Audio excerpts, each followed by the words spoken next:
Kembali kita lanjutkan diskusi dengan Octavianus Audi, pengamat pasar modal. Pak Audi, tadi sudah diberikan begitu ya, level-level terdekat dari indeks harga saham gabungan. Bahkan sepertinya ada level support yang masih berpotensi untuk bisa dijebol lebih lanjut. Tapi apakah kemudian sejauh itu Pak Audi, bahwa kekuatan indeks harga saham gabungan kita sangat rawan di posisi-posisi saat ini?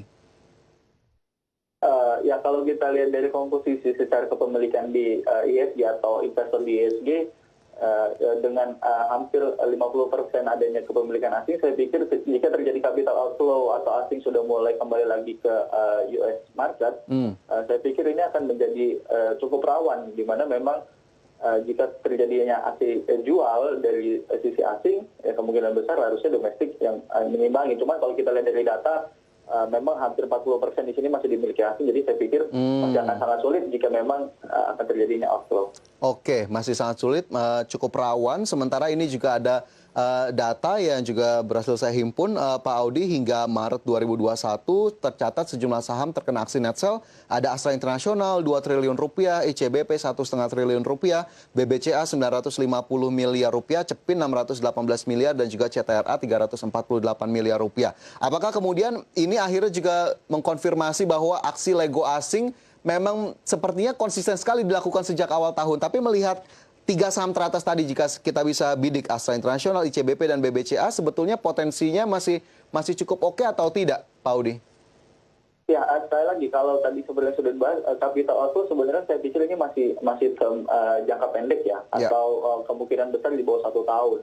Dan kalau kita lihat memang ini hanya euforia terkait dengan adanya yield US Treasury-nya yang terus nanjak. Jadi memang beberapa asing mengalihkan sedikit dari emerging market atau yang beresiko terhadap lebih ke US market kembali. Jadi saya pikir untuk dari sisi company sebenarnya kalau kita lihat seperti Astra, lalu ada BBCA, ini adalah emiten yang sebenarnya kalau kita lihat secara fundamental yang kita telisik lagi ini masih memiliki nilai fundamentalnya cukup menarik atau masih cukup bagus. Seperti itu. Oke, jadi memang secara fundamental lagi-lagi kita perhatikan meskipun memang didera aksi jual, tentunya masih ada hal-hal yang bisa kita cermati lebih lanjut. Mungkin nanti saya coba perdalam untuk emiten-emiten tadi, Pak Audi, tapi kita ke emiten update terlebih dahulu, Pak Audi, sebelum kita nanti mencermati posisi indeks di pukul 9 waktu Indonesia Barat. Dan pemirsa, emiten update hari ini ada beberapa, diantaranya ada PT Bukit Asam Tbk atau PTBA yang merombak susunan direksi dalam RUPST yang digelar pada Senin 5 April 2021, di mana Suryo Eko Hadianto diangkat sebagai Direktur Utama menggantikan Arfian Arifin. Kemudian masih dari PTBA, pemirsa, di mana dividen PTBA turun menjadi 835 miliar rupiah dengan rasio 35% dari profit di tahun 2020. Kemudian berikutnya masih dari emiten update, Garuda Indonesia atau GIAA berencana menerbitkan obligasi wajib konversi atau OWK tahap 2 senilai 1,5 triliun rupiah yang merupakan bagian dari dana pemulihan ekonomi nasional. Selanjutnya ke emiten berikutnya ada Sido Muncul, di mana RUPST Sido Muncul menetapkan 100% laba bersih 2020 yang mencapai 934 miliar rupiah dibagikan sebagai dividen atau senilai 31,4 rupiah per saham. Dan selanjutnya kita ke informasi berikutnya masih dari PTBA, pemirsa, ini merupakan kinerja PTBA. Di Senin 5 April, dari sisi pergerakan harga saham ini minus 4% ke level Rp2.540. Kemudian kinerja 6 bulan terakhir plus 27% atau menguat 27%, sementara PE ratio 12,26 kali. Adapun market caps dari PTBA 29,26 triliun rupiah. Sementara itu keputusan RUPST dari PTBA yang mengangkat direktur baru dapat dilihat di grafis berikutnya, di mana Arfian Arifin, direktur utama dari PTBA di tahun 2016 hingga tahun 2021 digantikan oleh Suryo Eko Hadianto. Sementara profil singkat dari direktur baru PT Bukit Asam Tbk, Suryo Eko Hadianto, yakni yang pertama adalah 30 tahun berkarir di bidang pertambangan, kemudian pada 26 Desember 2019, Direktur Transformasi Bisnis Main ID atau Holding Pertambangan Indonesia. Kemudian program prioritas yakni proyek gasifikasi atau mengubah batu bara menjadi dimethyl ether atau DME.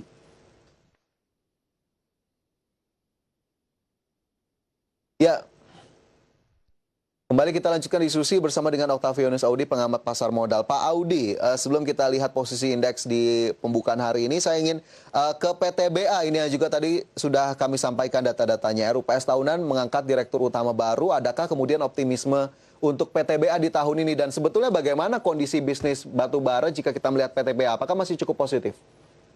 Ya, kalau terkait dengan pergantian direktur utama, sebenarnya Pak Suryo ini bukan pelaku baru ya di dunia tambangan, dan memang mengawali karir juga di PTBA, jadi saya pikir sudah hafal seluk-beluknya terkait dengan PTBA itu sendiri. Jadi terkait bisnis mungkin hanya mengembangkan dengan yang sudah ada saat ini. Tapi kalau untuk dari industri batubara ini sendiri, sebenarnya cukup menarik adalah di mana pekan lalu China ini sudah mulai membuka keran impornya lagi. Jadi di sini menjadi peluang harusnya untuk pelaku emiten batubara di Indonesia ini sudah mulai kembali bergairah kembali. Dan salah satu yang menjadi penting juga adalah China ini masih bersih tegang dengan Australia. Jadi di satu sisi China tidak mau menerima impor dari Australia, jadi memang Indonesia ini menjadi peluang yang cukup besar. Jadi seharusnya tahun ini dengan adanya terjadi bersih tegang antara China dengan Australia, ini menjadi peluang yang cukup baik untuk emiten-emiten batubara di Indonesia. Ada peluang yang cukup baik untuk emiten-emiten batubara di Indonesia. Sementara tadi penunjukan direktur utama baru sepertinya direspon positif saja begitu ya menurut Pak Audi, karena memang bukan orang baru untuk di industri pertambangan. Sementara melihat momentum ataupun peluang dari industri batubara, apakah kemudian PTBA akhirnya juga menjadi salah satu emiten di batubara yang bisa kita jadikan pilihan, atau justru dari sisi pergerakan harga sahamnya masih belum seprospektif dari industrinya sendiri? Ya, kalau kita lihat secara keseluruhan ya di dalam suatu sektor di beberapa emiten, sebenarnya pergerakannya ini hampir sama. Ya, ini memang masih dalam kondisi yang cukup tertekan. Ya, kemungkinan hanya kemarin ITMG saja yang cukup signifikan, naiknya hampir 9%. Tapi kalau kita lihat menelisik lagi lebih dalam, ini terkait dengan laporan keuangannya. Kalau kita lihat revenue secara kuartalan, ini PTBA masih membukukan kenaikan yang cukup baik. Ya. Jadi saya pikir secara penjualan atau secara fundamental dalam perusahaan PTBA itu sendiri, saya pikir ini masih cukup kuat. Jadi ditambah lagi dengan adanya deal baru, lalu juga dengan adanya sentimen di China sudah mulai membuka impor kembali terkait batu baranya, saya pikir ini akan menjadi cukup sentimen yang cukup positif untuk PTBA tahun ini. Oke, sentimen yang cukup positif untuk PTBA di tahun ini. Sementara market sudah dibuka, PTBA hari ini langsung saja drop 3,15% ke level 2.460, Pak Audi. Apakah kemudian ini juga sekali lagi bisa menjadi peluang untuk kemudian masuk atau menambah posisi di PTBA? Ya, kalau untuk secara pergerakan saham, memang kalau kita lihat secara keseluruhan ini masih dalam kondisi yang cukup tertekan. Tapi kalau untuk ambil posisi untuk saat ini, level yang perlu diperhatikan saat ini adalah sebenarnya cukup menarik di level 2.400. Jadi ini masih boleh dikoleksi untuk para investor jika memang level 2.400 ini masih terjaga. Ini saya pikir menjadi titik untuk buy on weakness posisi PTBA itu sendiri untuk ke depannya. Oke, buy on weakness 2.400 bisa saja untuk dilakukan koleksi. Tapi mungkin sesuatu lagi dari PTBA, upside-nya sendiri untuk jangka panjang atau jangka pendek ini ada di level berapa sebetulnya, Audi? Ya, kalau untuk jangka 1 tahun sebenarnya kalau kita lihat ini masih level sekitar 2.870. Jadi memang upside-nya masih cukup menarik dibandingkan dengan posisi harga sekarang. Tapi sekali lagi, kalau untuk emiten batubara seperti ini akan sangat berpengaruh terhadap harga batubara itu sendiri. Jadi memang permintaan ini akan sangat berpengaruh terhadap harga saham. Karena kalau kita lihat relasinya ini cukup positif, ketika harga batubaranya naik, ini otomatis harga emiten-emiten di perusahaan di Indonesia, emiten batubara ini ikut menaik juga, seperti itu. Oke, jadi dinamika dari komoditasnya sendiri menjadi satu hal yang harus digarisbawahi juga jika memang memperhatikan saham-saham komoditas ya, Pak Audi? Ya, betul. Baik, itu untuk PTBA tadi sudah diberikan juga view ataupun proyeksinya pemirsa dari sisi harga sahamnya sendiri yang memang hari ini masih cukup tertekan. Sementara dari PTBA saya ingin beralih dulu ke pembukaan indeks harga saham gabungan Pak Audi yang hari ini kembali terseret atau tergerus turun 0,38% ke posisi 5.948. Tanggapannya untuk posisi IHSG di awal pembukaan Pak Audi? Ya, sebenarnya ini sudah saya ekspektasikan bahwa memang harusnya kita masih ada uji level support lagi yaitu adalah tadi masih di level 5870-an.